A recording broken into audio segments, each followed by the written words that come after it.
Welcome to Sounds of Resistance channel.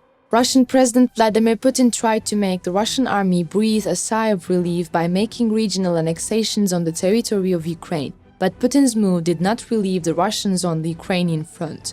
On the contrary, the Ukrainian forces, angering them even more, increased their counterattack activities against the Russian annexed areas. During this time, Russian military assets have always been the primary target of the Ukrainian forces. The Russian army suffered great losses in the attacks of the Ukrainian forces. The Ukrainian forces dealing with Russia's soldiers on the front also targeted Russian support areas, supporting the soldiers on the front. These targets include the Russian borders and military bases and ammunition depots in Crimea, which was annexed in 2014. In addition to these goals, Ukrainian troops are also targeting strategic command and support points belonging to Russian supporters, trying to prevent the strengthening and morale of Russian troops on Ukrainian soil. Ukrainian forces attacked the strategic Russian FSB headquarters in the city of Melitopol, of the Zaporizhia region, annexed by an illegal and fraudulent referendum. A massive explosion occurred in the Russian-occupied Melitopol region near a media office that is making Russian propaganda and supporting Russian forces in Ukraine. Ukrainian forces carried out this attack with the help of a bomb-laden vehicle. We saw another example of this attack on the Kerch Strait Bridge in the past months. After the explosion on the Kerch-Bosphorus Bridge, there was a large-scale reaction against the government throughout Russia. A large number of explosions occurred simultaneously in the city of Melitopol of the Zaporizhia region. 15 Russian-backed propagandists were reported to have been seriously injured in these explosions. While major damage occurred around the building affected by the explosion, it was stated that the windows on the building were damaged. According to the first information, it was determined that the explosive used in the explosion was a substance that varies between 1.5 kilograms in the TNT equivalent. Vladimir Rogov, an occupied Zaporizhia official appointed by the Russians, stated that investigations were carried out on the damage and losses that occurred after the explosion. The media office, which was attacked by Ukrainian forces and uses as headquarters by the Russian Federal Security Service, was established with the deployment of Russian troops to the city of Melitopol right after the Kremlin's unprovoked invasion of Ukraine in late February. The Russian-backed media office was coordinating the activities of the Russian ruling United Russia Party and the All-Russian Popular Front from Ukrainian territory, which nominated Vladimir Putin as its presidential candidate. Due to these activities carried out by the media office, this media organization is characterized as a very strategic target. The media outlet was the biggest supporter of the Together with Russia movement, which supports the idea of joining the temporarily occupied Ukrainian territory under Russian control to Russia.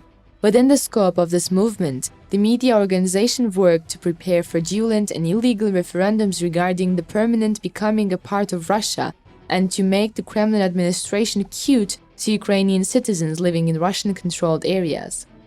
Russian-backed Zaporizhia official Vladimir Rogov underlined that the explosion was improvised and that the media organization will continue its activities. Rogov emphasized that the Kremlin government cannot deprive people of access to reliable and objective information. This statement does not coincide with the activities of the Russian forces in the 9-month period since the beginning of the war. The Russian government is doing its best to prevent the correct information about the war from coming to light. In fact, there are huge differences between the missing data announced by the Kremlin government and the data released by real and impartial authorities. Considering this situation, the accuracy of the statement made by Vladimir Rogov is questionable. Rogov would have used a more accurate sentence if he had said that the media outlet affected by the explosion will continue to brainwash Ukrainian citizens in the region. Ukrainian forces have recently generally targeted regional officials appointed by the Kremlin government. As part of these attacks, several officials appointed by Moscow to some parts of Ukraine during the Kremlin's occupation of the country have lost their lives in recent weeks. The Russians imposed officials in the city of Berdyansk reported that the Russian commander of the city, Artem Bardin, lost his legs when his car exploded near the administration building. Ivan Sushko, the Moscow-appointed mayor of the town of Mikhailivka in Zaporizhia, was killed by a car bomb.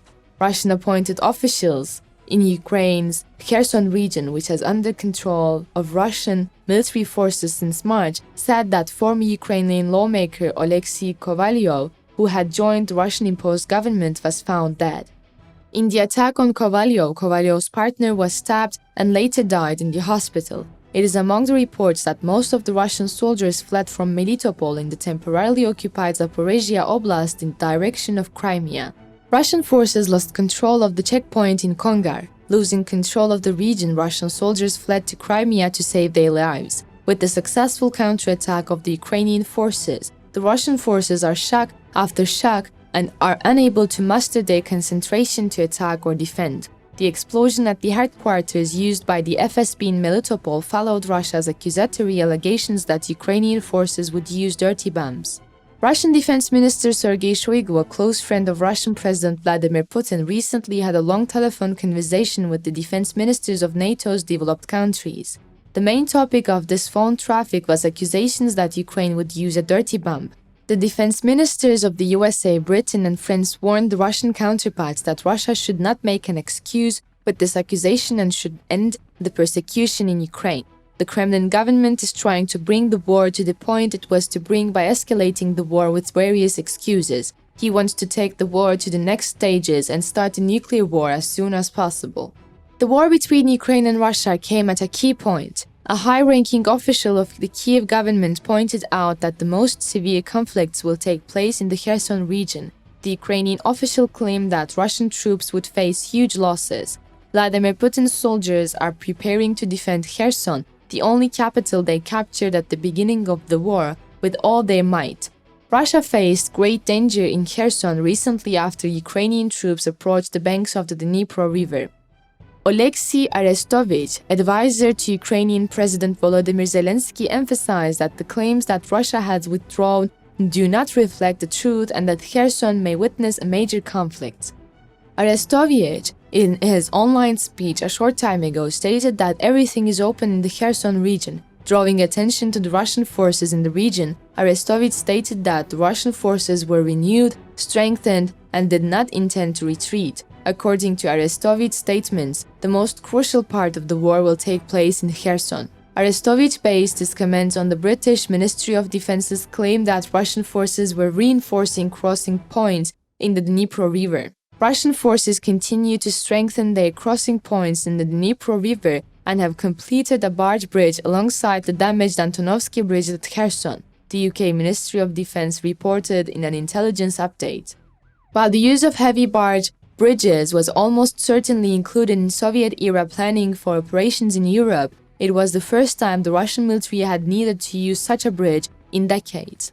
In case of damage to the barge bridge, Russian forces will try to quickly repair or replace the damaged sections as the crossing points on the Dnipro River at Kherson are under increasing pressure. Britain's new Prime Minister, Rishi Sunak, stated that they will always stand by Ukraine. After meeting with Zelensky, Mr. Sunak underlined that both he and the Ukrainian people can count on Britain's continued solidarity and support. At the same time, Rishi Sunak reiterated his commitment to helping Ukraine after meeting with US President Joe Biden.